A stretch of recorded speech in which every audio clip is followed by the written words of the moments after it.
Hello everyone, मैं हूँ रीता पंडा और मेरे चैनल हिंदी कक्षा में आप सबका बहुत स्वागत है। बच्चों, आज की इस वीडियो में मैं शेयर करने जा रही हूँ एक महत्वपूर्ण निबंध जिसका विषय है पराधीन सपने हूँ सुख नाही।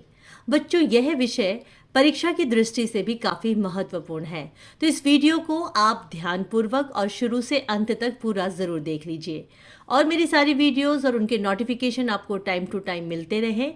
इसके लिए चैनल को सब्सक्राइब और बेल आइकन के बटन को प्रेस ज़रूर कर लीजिए। तो आइए बिना किसी देरी के बढ़ते हैं अपने विषय की ओर।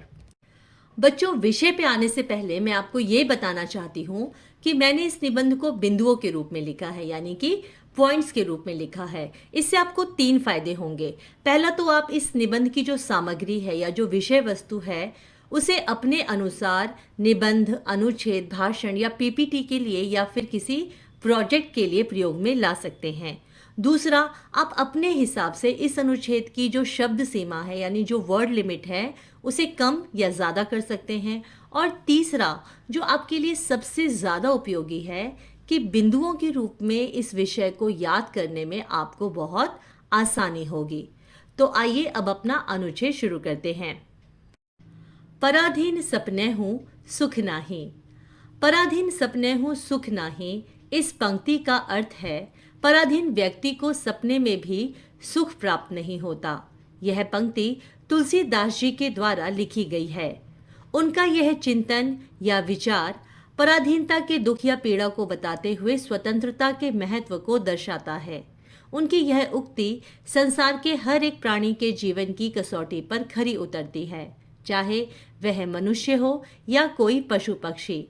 पराधीन शब्द 2 शब्दों के मेल से बना है, पर और अधीन, जिसका अर्थ है किसी दूसरे के अधीन। इस प्रकार जिस पर किसी दूसरे का अंकुश या शासन हो वह पराधीन होता है। पराधीन होने पर हमें अपने सहज स्वभाव व स्वतंत्र जीवन को खोना पड़ता है और न चाहते हुए भी हम दूसरों की इच्छा के अनुसार जीवन जीने के लिए मजबूर हो जाते हैं। पराधीनता हमारे जीवन के लिए एक बहुत बड़ा अभिशाप है।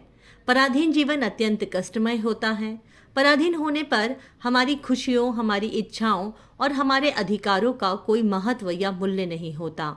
हम जीवित मनुष्य की अपेक्षा एक वस्तु बनकर रह जाते हैं। पराधीन होकर न तो हम अपनी इच्छाओं और सपनों को पूरा कर पाते हैं और न ही अपनी योग्यताओं और क्षमताओं का विकास कर पाते हैं।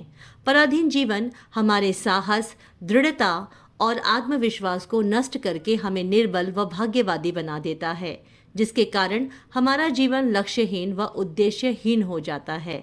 पराधीन के लिए दुख सुख में कोई अंतर नहीं होता। पराधीन जीवन भले ही सुख सुविधाओं से भरा हो, लेकिन उन सुख सुविधाओं से हमें उस आनंद और सुख का अनुभव नहीं होता जो स्वतंत्र रूप से जीने में होता है। पराधीन होने पर हमें हर समय एक प्रकार के कष्ट या पीड़ा का अनुभव होता है। यदि किसी लालच या स्वार्थ में आकर हम पराधीनता स्वीकार भी कर लेते हैं तो हमें सदा हीन भावना के साथ जीना पड़ता है और कदम कदम पर अपने विचारों, मूल्यों और अपने आत्मसम्मान व स्वाभिमान के साथ समझौता करने के लिए विवश होना पड़ता है। इसीलिए कहा जाता है कि स्वतंत्रता से बड़ा कोई सुख नहीं है और पराधीनता से बड़ा कोई दुख। यही कारण है कि केवल हम मनुष्य ही नहीं बल्कि पशु पक्षी भी पराधीन होकर नहीं जीना चाहते।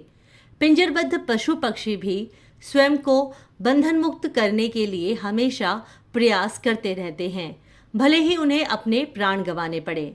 इस प्रकार यह कहना गलत नहीं होगा कि पराधीन जीवन मृत्यु के समान ही है। इसीलिए हमारा यह कर्तव्य है कि हम मनुष्य न केवल अपनी बल्कि संसार के हर प्राणी की स्वतंत्रता का आदर करें व उसकी रक्षा करें और लालच या स्वार्थ में आकर कभी भी किसी की स्वतंत्रता का हनन न करें। बच्चों, तो ये था हमारा अनुच्छेद। आशा करती हूँ ये वीडियो आपके लिए बहुत हेल्पफुल होगी, तो इस वीडियो को लाइक और शेयर ज़रूर करें और मेरी नेक्स्ट वीडियो का नोटिफिकेशन पाने के लिए सब्सक्राइब और बेल आइकन के बटन को प्रेस करना ना भूलें।